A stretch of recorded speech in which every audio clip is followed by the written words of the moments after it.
हमारे सोसाइटी में पर्टिकुलरली, क्योंकि हमारे जो एक सोसाइटी का एक रवैया बना हुआ है दैट एक बच्चे की, एक स्टूडेंट की success has been align to exams, कि अगर आप एग्ज़ाम्स में अच्छा नहीं करेंगे तो आप सक्सेसफुल नहीं हो सकते। तो उसकी वजह से एग्ज़ाम रिलेटेड एंग्जाइटीज़ बहुत ज़्यादा हैं and I am sure you're a student, I have been a student myself. तो हम कहीं ना कहीं इससे ज़रूर गुजरे हैं। तो how can therapy help gauge through exam anxiety, अगर बात की जाए तो? वैसे एग्ज़ाम एंग्जाइटी होती है क्योंकि हमें बहुत प्रेशर होता है हमारे अंदर। तो पहले तो हमें अपने माइंड हमें ये चेंज करना है कि हम प्रेशर डालें लोगों के ऊपर, क्योंकि अगर हम प्रेशर नहीं डालेंगे तो फिर एंग्जाइटी भी कम होगी, क्योंकि प्रेशर के साथ कोई भी काम नहीं कर पाएगा।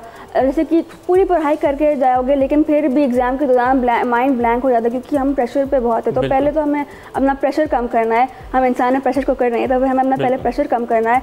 ये हमारी कौम की है थोड़ी सी प्रॉब्लम कि हम एजुकेशन पे ऐसे एम्फेसिस करते हैं गलत तरीके से। हम एजुकेशन को ज़्यादा एजुकेशन को इम्पोर्टेंस देनी है पहले, क्योंकि ये एक प्राइवेट अकोमोडिटी है, it's not a public necessity.